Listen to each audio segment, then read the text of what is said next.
전의 쇼츠에서 이어집니다. 그런데 이혼을 청구할 때 조정 신청을 하지 않고 소송으로 제기한다면 법원은 어떻게 해야 할까요?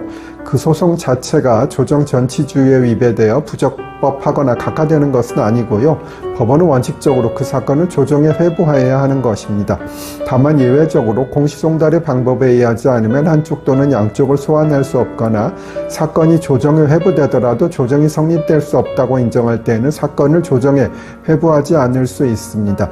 당사자의 합의에 의한 사건 해결을 기대할 수 없는 경우에 굳이 조정을 회부하는 것은 불필요한 절차의 반복에 불과하기 때문이지요.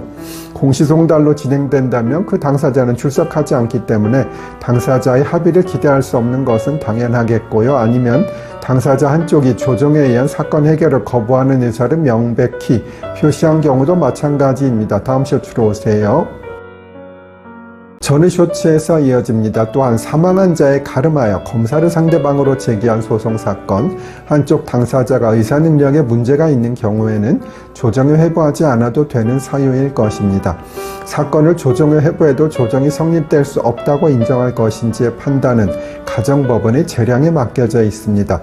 따라서 조정 회부 결정에 대해서는 불복을 할 수는 없습니다. 다만 실무상은 조정 회부에 대한 의견서를 제출해서 조정의 여지가 없다고 하는 경우는 많이 있고요. 그런 것을 감안해서 조정기일이 열지 않고 조정 불성립으로 처리하는 경우도 많이 있습니다. 조정에 회부하는 시기는 특별한 제한이 없습니다. 조정 회부는 사건의 변론 종결 또는 심리 종결 후에도 가능합니다. 다음 쇼츠로 오세요. 전의 쇼츠에서 이어집니다. 만약 조정 전치주의를 위반하여 판결을 선고하면 어떻게 될까요? 그 판결이 무효일까요? 정답은 노입니다. 조정 신청을 하지 않고 소송을 제기한 경우에 그 사건을 조정에 회부할 것인지의 판단은 가정법원의 재량에 맡겨져 있기 때문에 조정 전치주의에 위반하여 조정을 거치지 않은 채 판결을 하더라도 그 효력에는 아무 영향이 없고 재심 사유로도 되지 않습니다.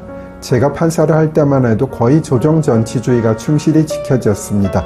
즉 정말로 조정이 성립될 수 없는 극소수의 사건을 제외하고는 대부분의 사건을 적어도 1회는 조정에 회부했으나 현재의 실무 운영은 조정에 회부하지 않는 경우가 전보다 훨씬 많아졌습니다. 이 부분은 조금 아쉬운데요.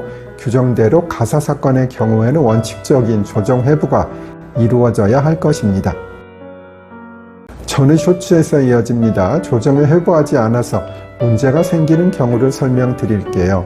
사실 부부간의 재산분할 등 사건에서는 그 금액을 정하는데 정답이라는 것이 존재하지 않는 경우도 있겠지요. 예를 들어 부인은 남편을 상대로 재산분할 소송을 제기했는데 5억 원을 받기를 원했고 남편은 4억 원을 주기를 원했다고 가정합니다. 물론 내심의 의사는 그랬음에도 소장이나 준비서면에서는 조금 더 강하게 주장을 하면서 부인은 7억 원을 청구했다고 가정합니다. 이런 사건에서 조정을 했다면 조정을 하는 판사나 조정위원이 남편이 없는 자리에서 부인에게 조정에 대한 의견을 물어보게 될 것이고 그렇게 되면 최대한으로 부인에게 가는 돈은 부인이 실질적으로 원하는 5억 원이 될 것입니다. 전의 쇼츠에서 이어집니다. 그리고 남편은 4억 원은 주겠다고 했으니 결국은 조정은 4억 원에서 5억 원 사이에서 성립되는 것이 보통이겠지요.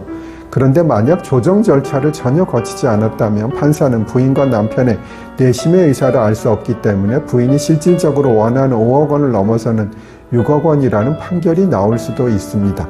현실적으로도 그런 경우가 많이 있어요. 견해가 다를 수는 있지만 제 사견으로는 조정을 해보지 않아서 부인이 실질적으로 원한 것보다 더 많은 판결이 선고되는 것은 문제가 있다고 봅니다. 따라서 조정 전치주의가 실질적으로 법원의 현장에서 더욱 지켜지고 조정이 조금 더 활성화되었으면 하는 생각이 듭니다. 가장 나쁜 조정도 가장 좋은 판결보다는 낫다는 법원이 있다고 하네요. 다음에는 영상 유언에 대해 설명드릴게요.